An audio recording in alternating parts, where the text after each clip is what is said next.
যে জন্মদিন বড় আকারে করার কথা ছিল, তারপরেও প্রবাসী জীবনে হাজারো ব্যস্ততার মধ্যে দিয়ে আমরা আসলে সঠিক সময় যে আজকের যে জন্মদিন পালন করার কথা ছিল আমরা করতে পারি নাই।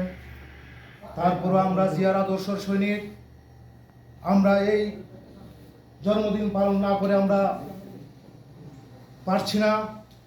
বিদায় আজকে আমরা ছোট্ট আকারে হলেও আজকে আমাদের সকল নেতৃবৃন্দ একত্র হয়ে ছোট্ট আকারে আজকে জন্মদিন পালন করতে যাচ্ছি। আজকে আপনারা উপস্থিত হয়েছেন, সবাইকে অসংখ্য ধন্যবাদ। আজকের এই ক্ষুদ্র আকারে এই জন্মদিন উপলক্ষে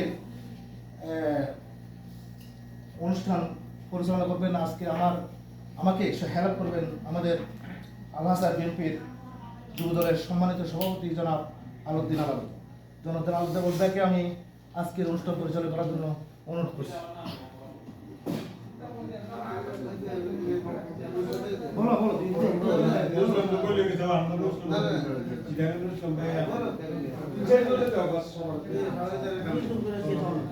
এমনি দোয়া মাহাবীর মিলাতে শুরু করে দিয়া